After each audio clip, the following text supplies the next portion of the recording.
silver disc spins in the sky. 70,000 witnesses scream, weep, fall to their knees in the mud. But the true mystery isn't in the sun. It's in 3 children who chose prison rather than betray a secret from heaven. 1917. The world burns in the most devastating war humanity has ever known. In the trenches of Verdun and the Somme, millions of young men die amid mustard gas and machine guns. Empires crumble, faith wavers. In Portugal, the situation is no better. The Republic, born 7 years earlier, has declared war on the church. Convents shuttered, priests deported, crosses torn from schools. In Lisbon, Masonic politicians toast to the death of God. They believe they have won. But 200 kilometers to the north, in the Serra de Aire, there exists a place that progress has forgotten. Aljustrel is barely a handful of whitewashed stone houses, where women spin while they pray, where men work the land with their grandfathers' hands, where children learn the Our Father before they learn their letters. Here, in this land of oak trees and flocks, heaven has chosen to plant its flag. Lucia dos Santos was born to be a shepherd. At 10 years old, she already carried on her thin shoulders the responsibility of the family flock, those few sheep that represented a good part of the Santos family's livelihood. Her mother, Maria Rosa, was a woman forged in the iron of Portuguese faith. She prayed the rosary every night, knew the lives of the saints as one knows their neighbors, and tolerated neither lies nor laziness. From her, Lucia inherited the backbone she would need for the years to come. Her father, Antonio, was softer, more inclined to the tavern than the church, but he loved his children with that quiet tenderness of country men.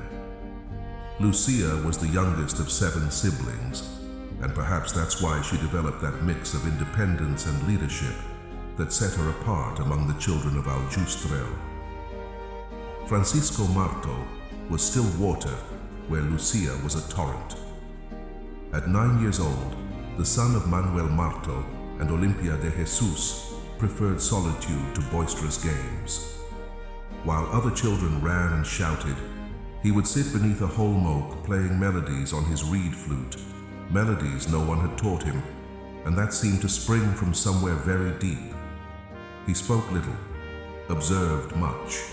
His large, dark eyes seemed to always look beyond the visible. His sister Giaxinta, 2 years younger, was his perfect opposite. Everything in her was excess, intensity, passion. She laughed with her whole body, cried with her whole heart. When she saw a beggar, she wanted to give him everything she had. When she heard talk of Jesus' suffering, tears streamed down her cheeks as if she herself felt the nails. Together, these 3 cousins formed a small world apart, a trio that each morning took the flocks to pasture, and each night returned with secrets only they shared. But the year before the apparitions of the Virgin, something extraordinary began to prepare their souls for what was to come. In the spring of 1916, while tending the sheep in a place called Loca do Cabeço, a strange wind shook the trees. The children looked up and saw a figure of light approaching, a young man of about 14 or 15 years, whiter than snow, transparent as crystal pierced by sunlight. He introduced himself as the Angel of Peace. He knelt, bowed his forehead until it touched the ground, and taught them a prayer they would repeat thousands of times throughout their lives. He returned in summer by the well in the Marto family's garden to urge them to pray and make sacrifices. And he came back in autumn, again at Loca do Cabeço, carrying a chalice and a host from which drops of blood fell. He gave them communion in a miraculous way, the host to Lucia, the chalice to Francisco and Giaxinta. The children remained prostrate for hours, all sense of time lost. immersed in a peace that was not of this world. Phanxicô was the one who most deeply felt the weight of those encounters. After each apparition of the angel, he remained in a state of absorption that worried his parents. He had no hunger, no thirst, barely spoke. When Lucia asked him what he felt, he answered with words that seemed to come from very far away. I felt that God was within us, but I don't know how to explain it. Giaxinta, for her part, experienced a mixture of joy and fear that made her quieter than usual, she who was so talkative. The three had received a grace that set them apart from the other children of the village, though no one knew it yet. They kept absolute silence about the angel's visits. They said nothing to their parents, nor to the parish priest, nor to their siblings. The angel had taught them, without words, that there are mysteries that must be guarded in the deepest part of the heart, like seeds waiting for their time to sprout. And so, in silence and prayer, 3 shepherd children from a forgotten village were prepared to become messengers of heaven. May 13th, 1917. The spring sun warms the Cova da Iria, that rocky hollow where scattered holm oaks grow, and where Lucia's family owns some grazing land. The 3 cousins have brought the flock there after Mass, as they do so many Sundays. Around noon, while playing at building a small stone wall, a flash of lightning tears across the clear sky. There are no clouds, no storm, but the flash is unmistakable. Lucia, the most cautious, orders them to gather the sheep and head down toward the road. They run a few meters when a second flash of lightning stops them dead in their tracks. And then, above a small holm oak barely a meter tall, they see her. She is a young lady, dressed entirely in white, so luminous that their eyes hurt to look at her. Her joined hands hold a rosary of gleaming beads. Her face, Lucia would say years later, was of a beauty impossible to describe with human words. Lucia finds the courage to speak. Where is your grace from? The answer comes with a voice that is music and clarity. I am from heaven. She asks them to return to that same place on the 13th of each month for 6 months. She asks if they are willing to offer themselves to God, to endure sufferings in reparation for sins and for the conversion of sinners. The 3 children, without hesitation, without fully understanding what they are accepting, answer yes. The lady warns them, you will have much to suffer, but the grace of God will be your strength. Then she rises toward the east and disappears into the vastness of the sky. The return home marks the beginning of their earthly Calvary. Giaxinta, with her 7 years and her overflowing heart, is unable to contain the secret. That very night she tells everything to her mother, who listens with a mixture of amazement and skepticism. The news leaps from house to house like a spark through stubble. By nightfall, half the village knows. Maria Rosa, Lucia's mother, reacts with fury. Her youngest daughter, precisely the one she had raised with the most religious zeal, inventing apparitions. Shame consumes her. She interrogates Lucia again and again, threatens her, strikes her, drags her before the parish priest to confess her lie. Father Ferreira, a prudent but bewildered priest, doesn't know what to think. It could be the work of the devil, he suggests, which terrifies Lucia more than her mother's blows. In the Marto household, the atmosphere is different. Manuel Marto, Phanxicô and Giaxinta's father, observes his children with the eyes of a wise peasant. He knows his children better than anyone. He knows that Phanxicô never lies, that Giaxinta is incapable of sustaining a deception. Something has happened, he concludes. What exactly, I don't know, but my children don't lie. His wife Olympia shares that quiet certainty. But the division is sown. Those who believe, those who doubt, those who openly mock. June 13th brings the second apparition and new revelations that weigh like stones upon their young shoulders. The lady announces to the three little shepherds that Phanxicô and Giaxinta will be taken to heaven soon. Lucia, however, must remain longer on earth.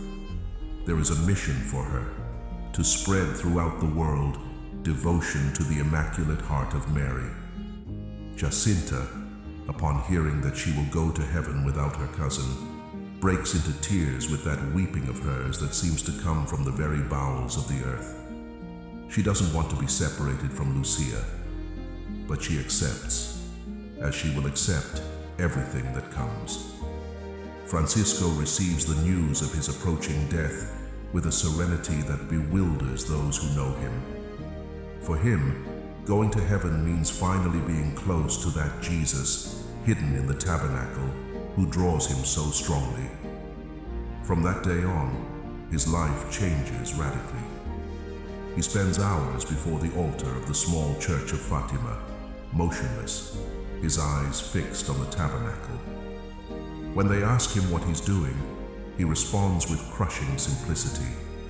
I'm consoling our Lord, who is so sad because of the sins of the world. At 9 years old, Phanxicô has understood something that many adults will never understand. That God can be consoled, that our love matters to Him, that our sacrifices somehow mysteriously lighten the weight of human ingratitude. The crowds begin to grow. By July, several thousand people gather at the Cova da Iria. They come from neighboring villages, from distant towns, some out of curiosity, others out of devotion, many out of desperation. The war continues devouring their sons in France, and Portuguese mothers seek any hope. The children, meanwhile, learn to bear the weight of being the center of all eyes. Lucia develops a shell of reserve that protects her from the constant interrogations. Phanxicô retreats even further into silence and prayer. Giaxinta, the most fragile in appearance, demonstrates a strength that surprises everyone. She begins to practice small mortifications that no one has taught her. She gives up her lunch to poorer children, endures thirst under the summer sun, offers every discomfort for the sinners she so fears will go to hell. The adults observe these three children and don't know what to think.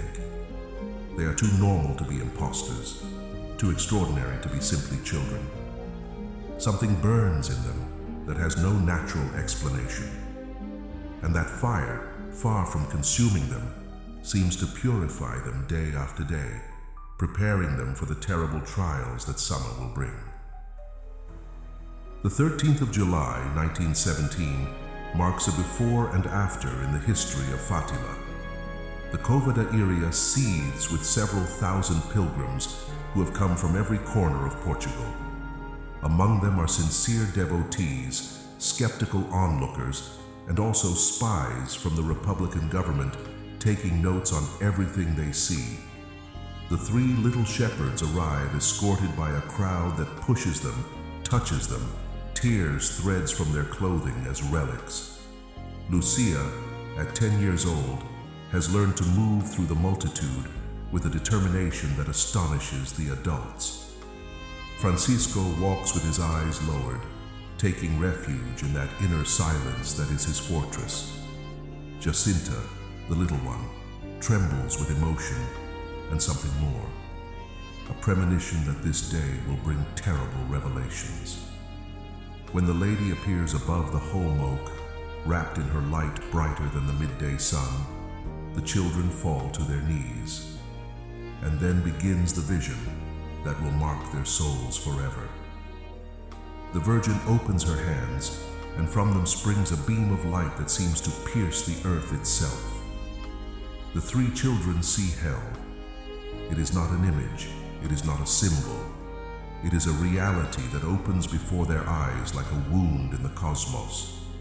A sea of fire where demons and human souls float, transparent like black embers, amid screams of pain and desperation, that no human ear should ever hear. The vision lasts barely an instant, but that instant is branded into the children's memory with white-hot iron. Giaxinta screams. Francisco turns so pale he looks dead. Lucia feels her heart is about to stop. When they raise their eyes toward the lady, they see tears in her eyes. You have seen hell, where the souls of poor sinners go, she tells them. To save them, God wishes to establish in the world devotion to my Immaculate Heart. The second part of the secret flows from the Virgin's lips as prophecy and warning. The war devastating Europe will end soon, but if men do not stop offending God, another worse one will begin during the pontificate of Pius XI. Russia will spread its errors throughout the world, promoting wars and persecutions of the Church. The Holy Father will have much to suffer. Various nations will be annihilated. But in the end, my Immaculate Heart will triumph. The Holy Father will consecrate Russia to me, which will be converted, and a period of peace will be granted to the world. The children do not understand everything they hear. They do not know what Russia is. They do not know any pope. But they engrave each word in their memory with a fidelity that defies all natural explanation. The third part of the secret remains sealed in Lucia's heart, with express orders not to reveal it yet. It is a weight she will carry for decades, a mystery that will cause rivers of ink and endless speculation to flow. When the vision ends and the lady disappears toward the east, the three children are transformed. They are no longer the same ones who climbed to the cova that morning. They have seen the eternal destiny of souls. They have received prophecies about the future of the world. They carry upon their young shoulders secrets that would make the wisest theologians tremble. From that day on, Giaxinta cannot think of anything but sinners. The vision of hell pursues her day and night. Those souls falling into the fire like snowflakes into a bonfire. Those screams that no human throat should emit. That endless desperation without hope. She begins to multiply her sacrifices with an intensity that alarms those who know her. When she is thirsty under the scorching Portuguese summer sun, she offers that thirst for sinners and does not drink. When she is hungry, she gives her snack to the poor children she meets along the way. When the stones on the ground hurt her bare feet, she walks more slowly to prolong the discomfort and offer it for those who do not know God. Giaxinta is 7 years old, barely 7, and she has already understood the mystery of vicarious redemption, that suffering accepted out of love can save souls, that our small sacrifices united to the cross of Christ have a power that escapes all human measure. Francisco, for his part, plunges even more deeply into contemplation. The vision of hell has revealed to him, by contrast, the infinite mercy of God who offers salvation to all. And that mercy, rejected, that love spurned, produces in him a pain that he can only relieve by spending hours before the tabernacle. I am consoling Jesus, he repeats when asked what he does for so long in the church. He is so sad because they offend him so much. But August brings a trial that will surpass everything before. The administrator of the Council of Vilanova de Ourem, Artur de Oliveira Santos, has decided that the farce of Fátima must end. This man, a declared Mason and militant anti-clerical, sees in the apparitions a threat to the Republican project of tearing faith from the heart of Portugal. On the 13th of August, the day of the promised fourth apparition, he appears in Aljustrel with his automobile and deceives the children's parents by telling them he will take them to the Cova da Iria. Instead, he drives them to Vilanova de Ourem and locks them in the public jail, alongside thieves and drunkards. For 2 days and 2 nights, the 3 little shepherds remain in a foul-smelling cell, surrounded by criminals who at first mock them and end up moved by their courage. The administrator interrogates them separately, using every intimidation technique he knows. He tells them their cousins have already been executed for not revealing the secret. He threatens to fry them alive in boiling oil if they do not confess that everything has been a lie. He offers them gold and freedom in exchange for the truth. Phanxicô, at 9 years old, looks the administrator in the eyes and responds with a firm voice that he would rather die than betray the lady from heaven. Giaxinta, trembling with fear but not yielding an inch, declares that not all the gold in the world would make her reveal what she cannot reveal. Lucia, the eldest, the natural leader of the group, holds her ground before an adult man who represents all the power of the state. After 48 hours of psychological terror, the administrator understands that he has been defeated by 3 illiterate children. He releases them without charges, humiliated before the entire district. News of their courage spreads like wildfire. The little shepherds have defeated the government with the only weapon of their unshakable faith. October 13th, 1917. Since the early hours of dawn, a persistent cold rain soaks the Serra de Aire. The dirt roads have become rivers of mud where carts get stuck and pilgrims slip. But no one stops. From every corner of Portugal, from Spain, from even more distant places, a human tide converges on Cova da Iria. 70,000 souls by the most conservative estimates, perhaps 100,000 according to others. They come on foot, on mules, in ox-drawn carts, some in the scarce automobiles of the era. There are illiterate peasants who have walked for days on end. There are bourgeois from Lisbon with their black umbrellas. There are priests risking their freedom in a country that persecutes the church. There are journalists sent by anti-clerical newspapers to document the failure of religious fanaticism. Among them stands out Avelino de Almeida, editor-in-chief of the influential O Século, Portugal's most anti-clerical newspaper, who has come with the express mission of definitively discrediting this medieval superstition. Everyone expects something. Many expect a miracle. Others expect to be able to laugh at the gullible.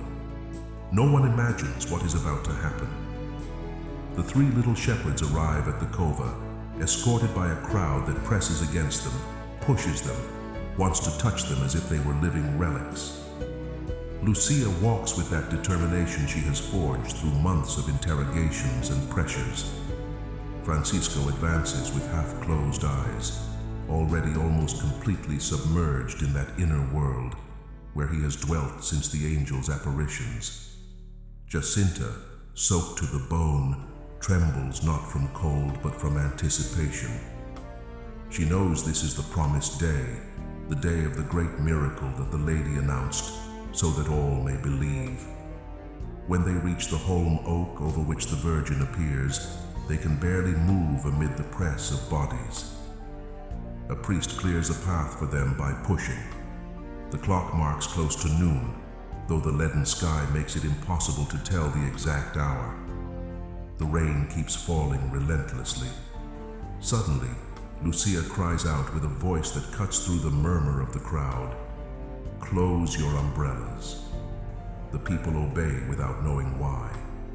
And then the lady appears, more luminous than ever, so bright that the 3 children can barely hold her gaze. She is Our Lady of the Rosary, and she has come to fulfill her promise. What happens next defies all natural explanation. The rain stops abruptly.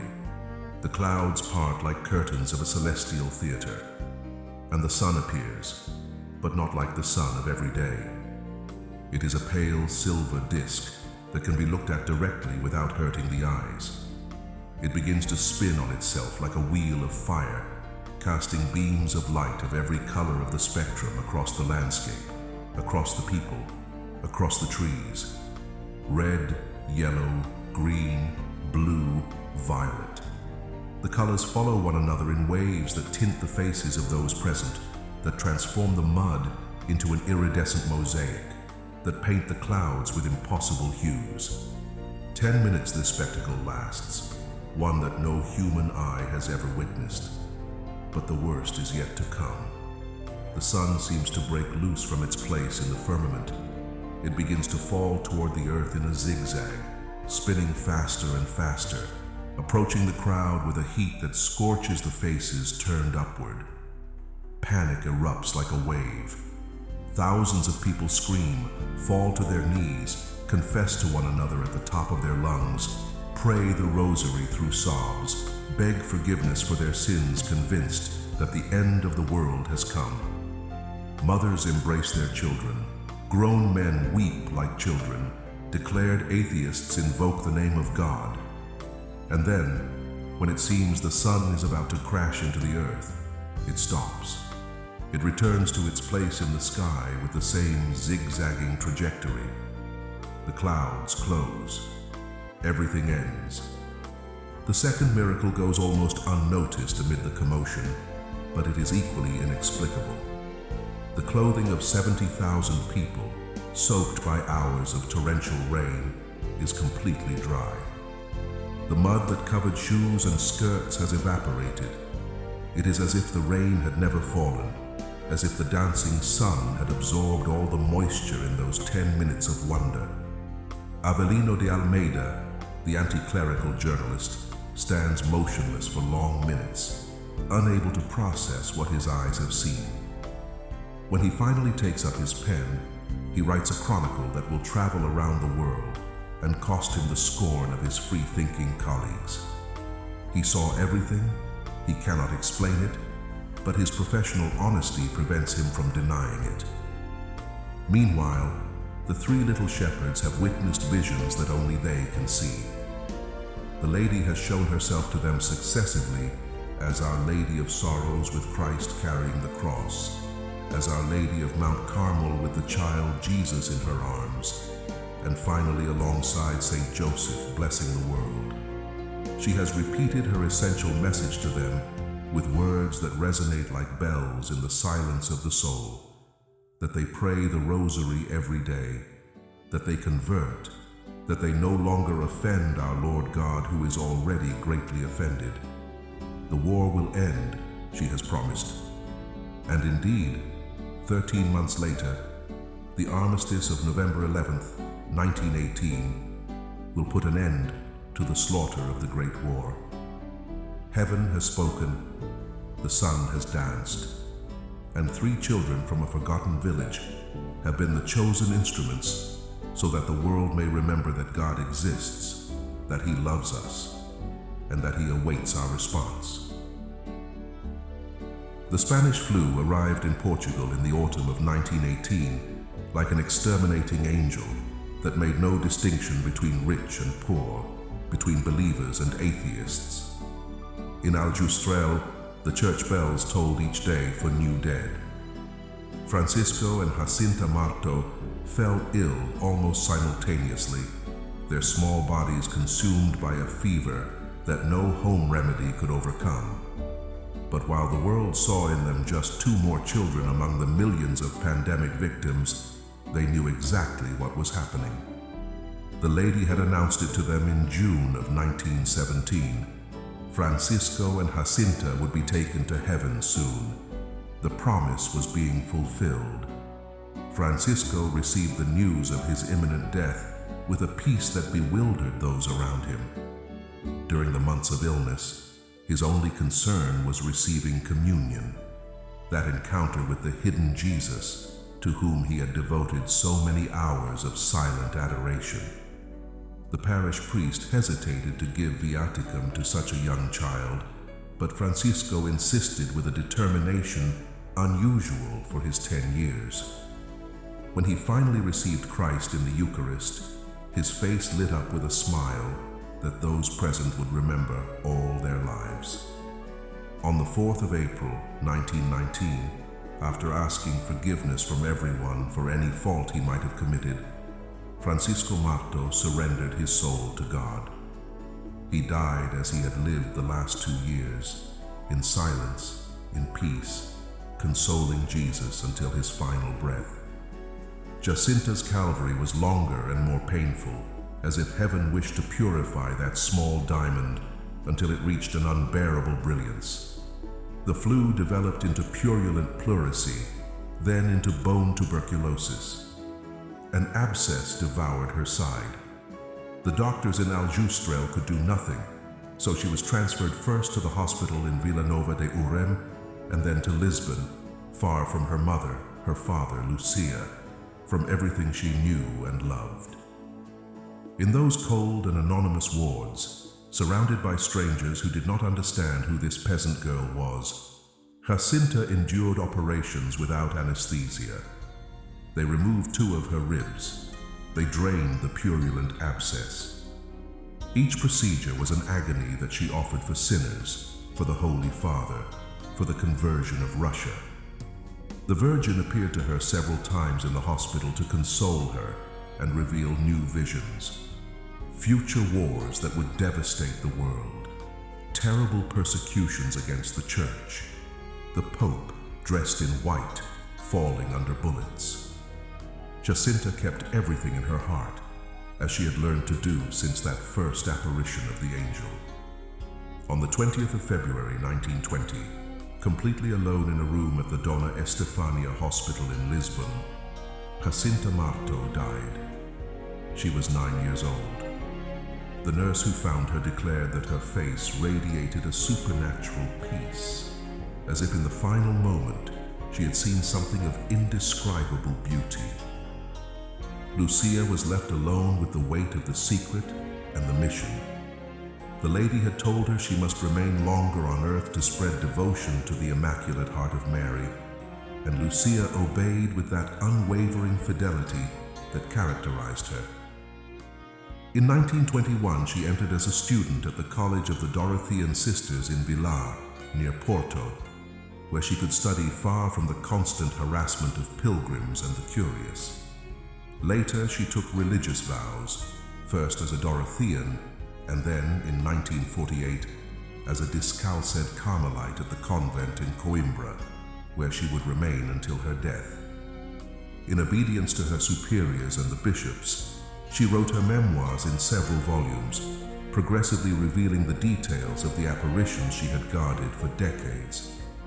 In 1929, at the convent of Tui in Spain, the Virgin appeared to her again to formally request the consecration of Russia to the Immaculate Heart. The message of Fátima began to spread throughout the entire world. Successive popes studied it, venerated it, partially fulfilled it. Pius XII consecrated the world to the Immaculate Heart in 1942. John Paul II, who attributed to the Virgin of Fátima having saved his life in the assassination attempt of May 13, 1981, performed a more specific consecration in 1984 and revealed the third part of the secret in the year 2000, when he beatified Phanxicô and Giaxinta. On May 13, 2017, exactly 100 years after the first apparition, Pope Francis canonized the 2 little shepherds in a massive ceremony on the esplanade of the sanctuary of Fátima. Phanxicô and Giaxinta Marto became the youngest non-martyr saints in the history of the Church, living testimonies that holiness has no age and that God can work wonders through the smallest ones. Lucia did not live to see the canonization of her cousins. She had died on February 13, 2005, at 97 years old, after almost a century of silent fidelity to the mission that heaven had entrusted to her. Her beatification process is underway, but her legacy is already immortal. Thanks to her, we know the details of the apparitions, the exact words of the Virgin, the complete content of the secret that so troubled the world. 3 shepherd children from a forgotten village in Portugal were chosen to transmit a message that has reached every corner of the earth. They guarded it with their silence when silence was necessary. They sealed it with their suffering when suffering was asked. They authenticated it with their holiness when holiness was recognized. And the Immaculate Heart of Mary, as the lady dressed in white promised, remains a refuge and a path for all who wish to find God. Heaven descended to earth in a Portuguese village to remind us of truths that the modern world wants to forget. That hell exists, and souls fall into it like snowflakes into fire. That our prayers and sacrifices have real power to change eternal destinies. That a mother awaits us with open arms, ready to guide us to her Son, if only we accept her hand. Francisco left us the example of contemplative silence, of hours spent before the tabernacle consoling a God who suffers from our indifference. Giaxinta bequeathed us the urgency of love that becomes sacrifice, the certainty that no renunciation is too small when offered for the salvation of souls. Lucia showed us unbreakable fidelity, the yes pronounced once and sustained through nearly a century of consecrated life. The daily rosary, the first Saturdays of reparation, the consecration to the Immaculate Heart. These are not outdated devotions, but urgent medicines for a world sick with pride and forgetfulness of God. The sun danced over Portugal so that no one could say there were no signs. Heaven shouted its message through 3 children so that no one could claim ignorance. Our Lady of Fátima, Queen of the Most Holy Rosary and Mother of Mercy, pray for us.